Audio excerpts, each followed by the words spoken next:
ಎಲ್ಲವೂ ಕೂಡ ನಾಡಿನ ಜನರಿಗೆ ಕಣ್ಣೋರ್ತಕ್ಕಂಥ ತಂತ್ರ ಮೋಸ ಮಾಡಿದ್ದು ರಾಜ್ಯದಲ್ಲಿ ಅಧಿಕಾರಕ್ಕೆ ಬಂದರು.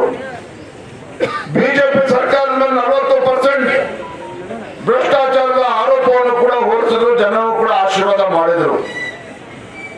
ಆದ್ರೆ ಕಳೆದ 20 ತಿಂಗಳಲ್ಲಿ ಏನಿದೆ ರಾಜ್ಯದ ಪರಿಸ್ಥಿತಿ, ಭಾರತೀಯ ಜನತಾ ಪಾರ್ಟಿದು ಜನಾಕ್ರೋಶ ಯಾತ್ರೆ 3 ಕಾರಣಗಳಿಗೆ ನಾವು ಜನಾಕ್ರೋಶ ಯಾತ್ರೆಯನ್ನು ಪ್ರಾರಂಭ ಮಾಡಿದ್ದೇವೆ.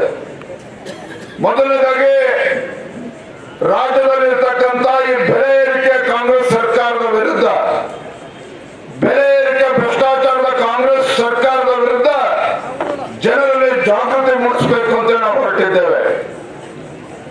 ಎರಡನೇ ವಿಚಾರ, ಸಿದ್ದರಾಮಯ್ಯ ಈ ರಾಜ್ಯದ ಮುಖ್ಯಮಂತ್ರಿಗಳು ಮುಸಲ್ಮಾನರನ್ನ ಓಲೈಕೆ ಮಾಡುವ ನಿಟ್ಟಿನಲ್ಲಿ ಹಿಂದೂಗಳಿಗೆ ಅಪಮಾನ ಮಾಡತಕ್ಕಂಥ ಕೆಲಸವನ್ನ ಈ ರಾಜ್ಯದ ಮುಖ್ಯಮಂತ್ರಿಗಳು ಮಾಡ್ತಾ ಇದ್ದಾರೆ, ಕಾಂಗ್ರೆಸ್ ಸರ್ಕಾರ ಮಾಡ್ತಾ ಇದ್ದಾರೆ. ಅದಕ್ಕೋಸ್ಕರ ನಾವು ಜನಾಕ್ರೋಶ ಯಾತ್ರೆಯನ್ನ ಮಾಡ್ತಾ ಇದ್ದೇವೆ.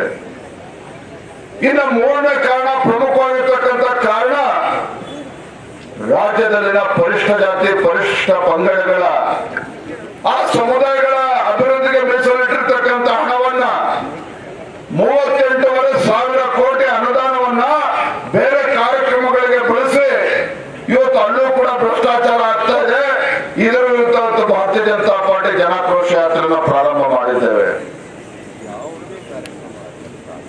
ಬೆಲೆ ಏರಿಕೆ ಬಗ್ಗೆ ಮಾತನಾಡ್ತೇನೆ.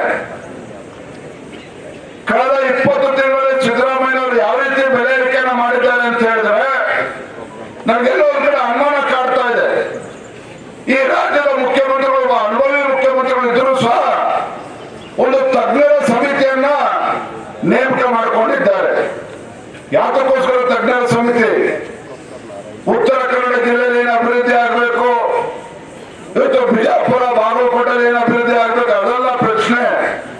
ರಾಜ್ಯದ ಮುಖ್ಯಮಂತ್ರಿಗಳ ತಜ್ಞರ ಸಮಿತಿ ಏನು ಅಂತ ಹೇಳಿದ್ರೆ, ಯಾವ ಅಗತ್ಯ ವಸ್ತುಗಳ ಬೆಲೆ ಮೇಲೆ ದರವನ್ನ ಜಾಸ್ತಿ ಮಾಡಬಹುದು ಇವತ್ತು, ನಾಳೆ ಯಾವ ದಿನಬಳಕೆ ವಸ್ತು ಮೇಲೆ ಬೆಲೆನ ಜಾಸ್ತಿ ಮಾಡುವುದು, ಇದಕ್ಕೋಸ್ಕರ ಒಂದು ತಜ್ಞರ ಸಮಿತಿಯನ್ನು ಮಾಡಿಕೊಂಡಿದ್ದಾರೆ. ನಿಮಗೆ ಗೊತ್ತಿರಲಿ, ಯಾಕೆ ಅಂತ ಹೇಳಿದ್ರೆ ಗ್ಯಾರಂಟಿ ಗ್ಯಾರಂಟಿ ಗ್ಯಾರಂಟಿ ಅಂತೇಳಿ ಕಾಂಗ್ರೆಸ್ನವರು ಎಲ್ಲರೂ ಕೂಡ ನಾಡಿನ ಜನರ ಕಡೆಗೆ ಬೂದಿ ಇರ್ತಕ್ಕಂಥ ಕೆಲಸ ಮಾಡ್ತಾ ಇದ್ದಾರೆ. ಸಿದ್ದರಾಮಯ್ಯವರು ಕಳೆದ 20 ತಿಂಗಳಲ್ಲಿ 50ಕ್ಕೂ ಹೆಚ್ಚು ಅಗತ್ಯ ವಸ್ತುಗಳ ಮೇಲೆ ಬೆಲೆ ಏರಿಕೆಯನ್ನು ಮಾಡಿದ್ದಾರೆ. 50ಕ್ಕೂ ಹೆಚ್ಚು ಅಗತ್ಯ ವಸ್ತುಗಳು, ದಿನಬಳಕೆ ವಸ್ತು ಮೇಲೆ